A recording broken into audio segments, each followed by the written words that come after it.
ವೃಷಭ ರಾಶಿಯವರಿಗೆ ನಿಮ್ಮ ರಾಶಿಯಲ್ಲೇ ಶುಕ್ರ ಗ್ರಹ ಸಂಚಾರದಲ್ಲಿ ಇರ್ತಕ್ಕಂತಹದ್ದು ಜುಲೈ ತಿಂಗಳು 26ನೇ ತಾರೀಕಿಗೆ ಮಿಥುನ ರಾಶಿಗೆ ಪ್ರವೇಶ ಮಾಡ್ತಾನೆ ದ್ವಿತೀಯ ಸ್ಥಾನಕ್ಕೆ. ಇನ್ನು ದ್ವಿತೀಯ ಸ್ಥಾನದಲ್ಲಿ ಗುರು ಕೂಡ ಸ್ಥಿರವಾಗಿ ಸಂಚಾರ ಮಾಡ್ತಾ ಇರ್ತಕ್ಕಂತಹದ್ದು. ಸೂರ್ಯ ಕೂಡ ಜುಲೈ 16ರವರೆಗೂ ಕೂಡ ಸಂಚಾರದಲ್ಲಿ ಮಿಥುನ ರಾಶಿಯಲ್ಲಿದ್ದು ತದನಂತರ ಕಟಕ ರಾಶಿಗೆ ಪ್ರವೇಶ ಮಾಡ್ತಾನೆ.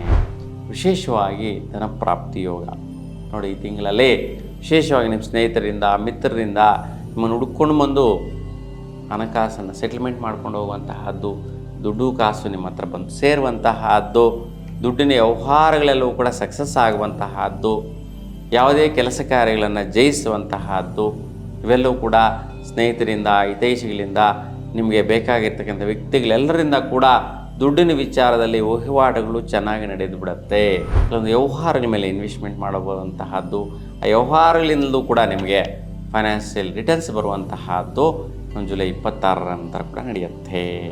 ಈ ಒಂದು ವಿದ್ಯಾಭ್ಯಾಸದಲ್ಲಿರ್ತಕ್ಕಂತಹವರಿಗೆ ಒಂದು ಜುಲೈ 16ರ ನಂತರ ಅಂದುಕೊಂಡಂತಹ ರೀತಿಯಲ್ಲಿ ವಿದ್ಯಾಭ್ಯಾಸದಲ್ಲಿ ಅವಕಾಶಗಳು, ಅನುಕೂಲಗಳು, ಒಳ್ಳೆಯ ರೀತಿಯ ಆಪರ್ಚುನಿಟಿಗಳು, ಅಬ್ರಾಡ್ಗೆ ಹೋಗಿ ಸ್ಟಡೀಸ್ ಮಾಡುವಂತಹ ಒಂದು ಸದವಕಾಶಗಳು ಇವೆಲ್ಲವೂ ಕೂಡ ಸಿಕ್ಕಿಬಿಡತ್ತೆ.